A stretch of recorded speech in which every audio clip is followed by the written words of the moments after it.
day, everyone. Have you ever wondered what helps plants grow strong and healthy? It is something we walk on every day. Soil. Today, we are going to learn all about soil and why it is so important. Soil isn't just a dirt, it is made up of layers. Let's take a closer look. The top layer is called topsoil. This is where plants grow and where worms and insects live. It's rich in nutrients. Below that is the subsoil. It has fewer nutrients but helps hold the water for plants.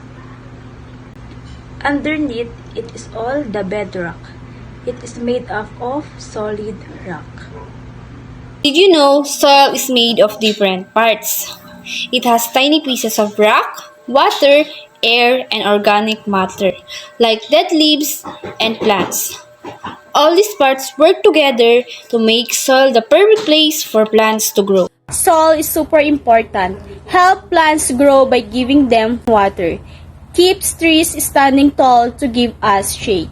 Even cleans water by filtering it as it seeps through the ground. We need to take care of soil. How? Plant trees and flowers to protect it. Don't throw trash on the ground. Use compost fruit fields to make soil healthier. Together we can keep soil healthy for animals, plants, and us.